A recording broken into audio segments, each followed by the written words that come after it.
Everybody, welcome back. So today we're going to take a look at what is Kalash Bash, and I'm going to share with you my experience of attending Kalash Bash this year. As you full well know, I tried to do it last year, but the buddy that was going to go with me got sick, and I actually have a video in the recent past where I laid out all the equipment I was taking, what I planned on taking, things of that nature. So I'll try to put links in the top right for that, so you guys can go back and take a look at that. But what this is, this is probably the largest AK shooting event in the country. I don't know about the world, but definitely, most likely the country. Hundreds and hundreds of competitors with so many different rifle and subgun types. It was just unbelievable. But it was a great event. It was a lot of fun. The only thing that stunk was the weather. The weather was absolutely atrocious, as you're about to see. So I knew going into this that we had a fairly significant chance of rain in Eagle Lake. So I tried to plan accordingly. Probably could have done some things better, but regardless, it rained every single day I was there. Here's the two rifles that I took. I took essentially a kind of sort of a Colt clone in 9mm, and I took a PSL 54 in 7.62x54R. Now, the reasoning behind that is with the PSL, being such a large caliber, you were only required one shot to neutralize paper targets, so you were at an advantage. Plus, with the PSOP scope, I was able to utilize that as well as my irons during the competition. So real quick, here's just a picture of the check-in area. You check in here, you scan the barcode, you walk in, you get your shirt, you get your credentials, all that fun stuff. And then here's, this was also actually the day before I shot. This was on the Friday that I checked in. And this is the main vendor area. As you can see, they weren't quite set up yet. So by that afternoon, weather had already gotten bad. It had already started raining. I do believe this is probably the smallest Buc-ee's I've ever seen in my life. Right there in Eagle Lake, Texas, which is pretty cool. Now, the nice thing is they have all these QR codes you can scan. You can get all these things like what you see here. You can see how it was divided up into a 3-day event. Very similar to how they've done it in the past. And of course, Sunday night was when they had the big award ceremony. I do have a picture at the very end of this video where you guys can see that. But suffice it to say, your days were packed. Here's just a quick shot of what the map of the area looked like, how they had things set up. No, those bathrooms are not bathrooms. They're porta-johns, just for your awareness. So here's how the subgun stages were set up. Then you see how the rifle stages were set up. One of these rifle stages, I believe it was R3, possibly got flooded out. I can't remember exactly, and I didn't get to shoot that stage on the rifle competition. So here we are the morning of the competition. You guys can see I'm actually out on the road. I haven't even turned into the turnoff yet to get to the ranch. And this was about 10 minutes before, I can't remember if it was 7 or 8, but anyway, it was quite early. And yeah, the morning of the subgun, there were an enormous line of cars. Everybody waiting to get in because there were quite a few competitors that were shooting the subgun match that morning. And as you guys can tell from the car, it had already been raining the night before, and it was starting to get pretty gnarly. And then once I got in, got settled, got parked, made my way to the subgun area, which was kind of like in a little valley with a berm all the way around it. And you can see the 4 stages. I'm just kind of looking around here, just snapping some photos. And it kind of gives you an idea of, how this was set up, sort of. Of course, it changes year to year. So like I said, I'm just kind of taking a quick gander around, looking at everything, just kind of getting my bearings. It was a pretty large area. I would estimate probably somewhere to the tune of, I don't know, 3 or 4 acres. But here we are, and you're about to see me start on stage 3. Are you ready? Ready. Stand by.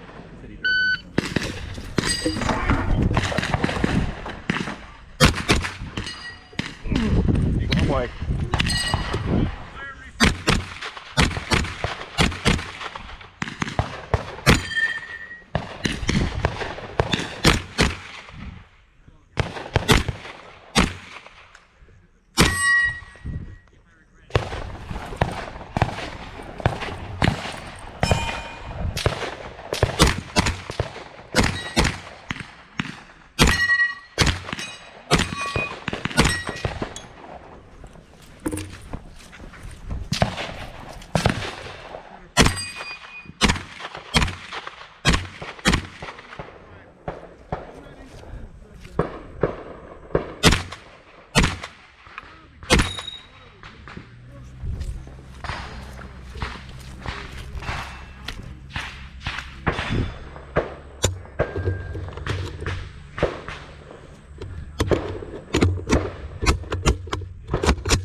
Yes. Unload and show clear.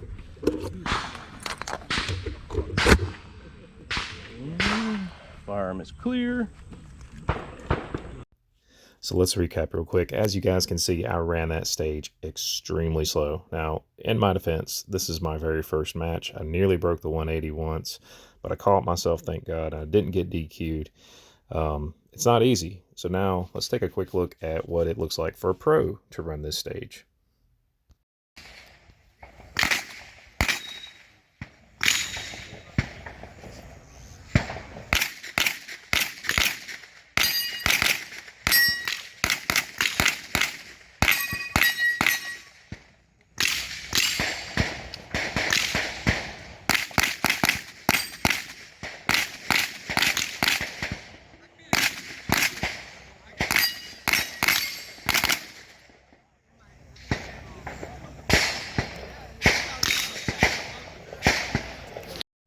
All right. Sure, are you ready? Shooter case ready. Stand by.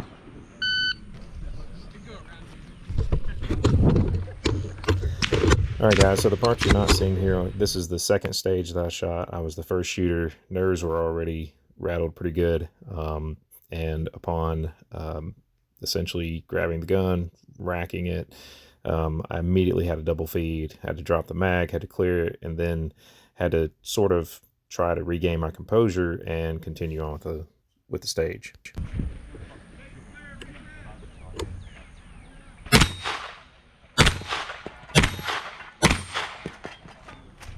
See the bullet drop right there? Yeah.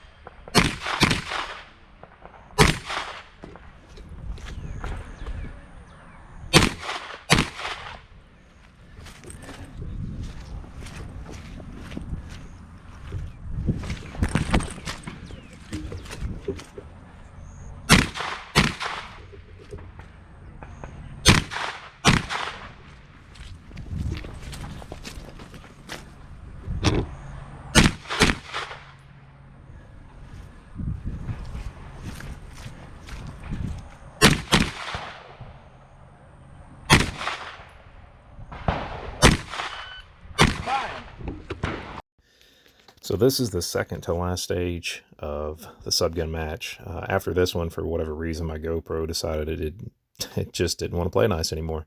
So unfortunately, this is the last of the footage from my shooting that I got, which is pretty lackluster to begin with. However, this stage I think I did a little bit better on. I just, once again, wasn't fast enough. So let's just check it out real quick. Shooter standing with one foot touching either left or right, bolt line, facing down range, held buttstock touching the belt, loaded with safety on. Loaded with safety on means one in the chamber. Oh, okay. Okay, come up to the bolt line. 1 foot facing down range. Shooter, are you ready? Shooter, make ready.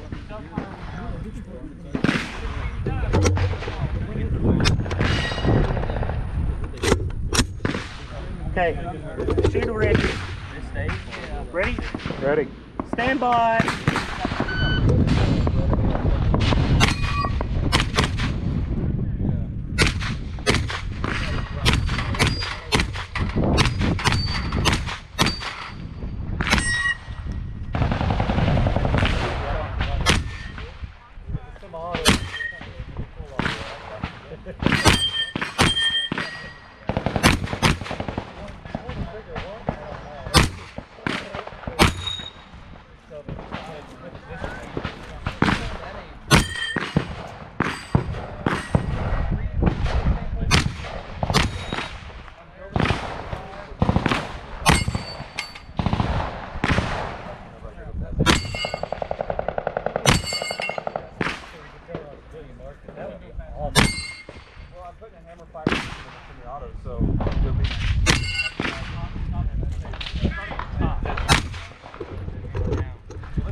right, guys, so once I got done with the Subgun match, I decided to make my way to the vendor area and just kind of meander around, see what it was like. As you can see, it is already flooded. I mean, it's the weather conditions were just terrible. Mud everywhere. For some strange reason, little tiny ants everywhere as well. I was told by some of the locals these were Argentine ants. I was also told they don't bite, but I got kind of conflicting information on that. I mean, literally, you look at the ground, it's just crawling everywhere. Of course, got some food vendors set up, and then just more of the vendor bazaar there that they have set up. There were a lot of companies here, a lot of representation, which was nice to see. Just, you know, a lot of people out of the Kalash Bash community, Kalashnikov community.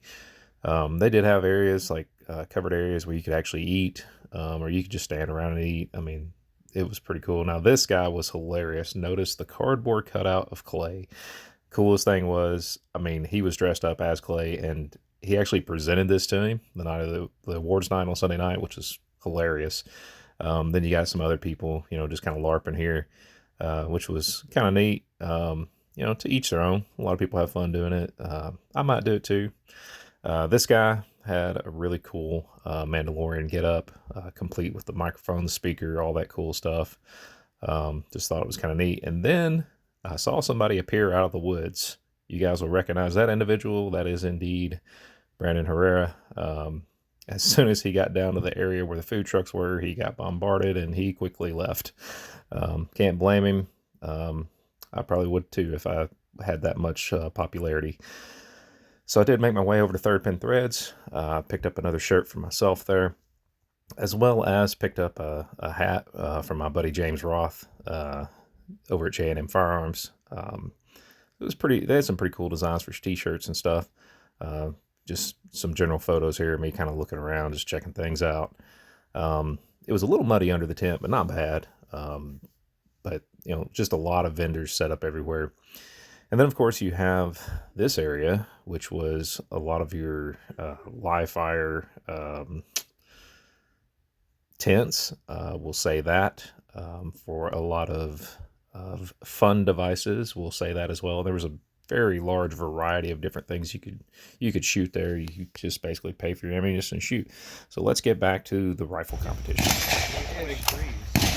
And what you're going to see here is some guys from my squad running rifle competition.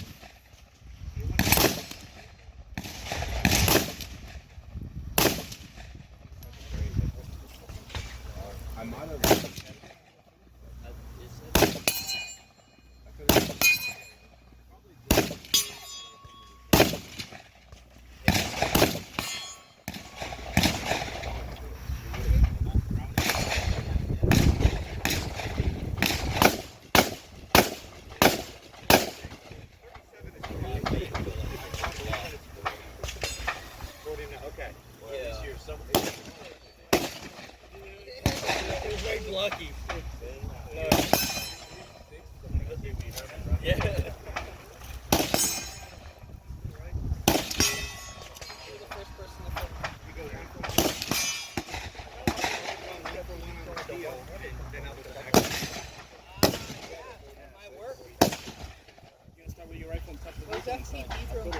Maybe I had a penalty.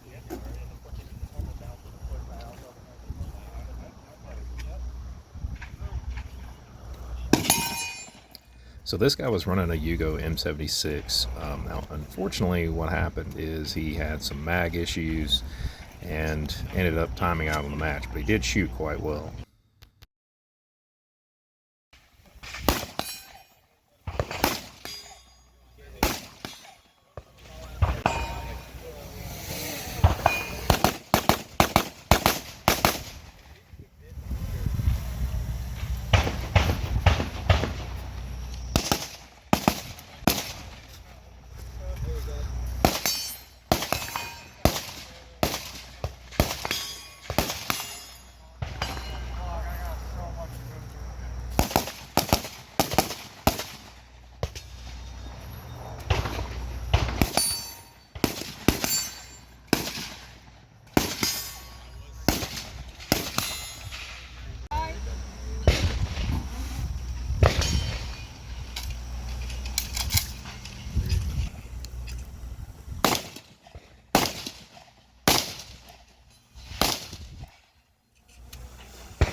guys, so unfortunately, since my GoPro messed up, I don't have any video of me running the rifle match. Of course, you did see some previous videos of one of the stages. With the pouring down rain, it was hard to get video. That was one of the rare instances. This is, of course, the trench stage. This was dry when they dug it. The day before I shot it, it filled up with water. The day I shot it, it was pouring down rain, filled up with water, water past my knees, mud up past my ankles, and most people were just trying to survive this stage without burying themselves or their weapon in the mud. Now, this is what it looked like the day before. So if you guys can picture any of your World War II movies where it's pouring down rain, they're in the trenches, mud's collapsing off the sides of the trenches, water pouring, water falling into the trenches, that's exactly what it was like. I don't have a video to show you on that, but that is precisely what it felt like. It was a miserable stage. It was cool, but it was miserable because surprisingly, even though it was warm, you got very cold once you were soaking wet. And then, of course, guys, at the end of the weekend, they did the award ceremony under the big tent here. Of course, you had Clay, you had Rodrigo, you had Tony, you had all kinds of other guys present, all the ROs. They gave out tons of awards, tons of cool prizes. They even gave out awards for the ones that shot the worst, which ended up being around 1,000 rounds of ammo. Had I known that, I might have tried to do worse. I don't know. Hindsight's 2020, but it was a fun time and it was a really cool experience. And I quite honestly, I would do it again. And I plan on doing it with my buddy James Roth at J&M Firearms. We're actually going to shoot lethal weapons in October this year. So super stoked about that. And hopefully this next time I'll get you guys a bunch better video and more video so that you have at least a little bit better idea of what you could be getting yourself into. Because for me, the drive was over 900 miles. So it's a long trip. Now, that being said, I would still do it again. But the biggest thing is I just want you guys to know what you're getting into. So big shout out to Clay, to Tony, to Devon, to everybody that made this thing possible. It was a wonderful experience. It was a lot of fun. Just unfortunately, the weather didn't play nice. So hopefully this will give you guys a good idea of what you'd be getting into should you want to shoot it. But as always, guys, thanks for watching. Big shout out to my subscribers. And until next time, you guys have a great day.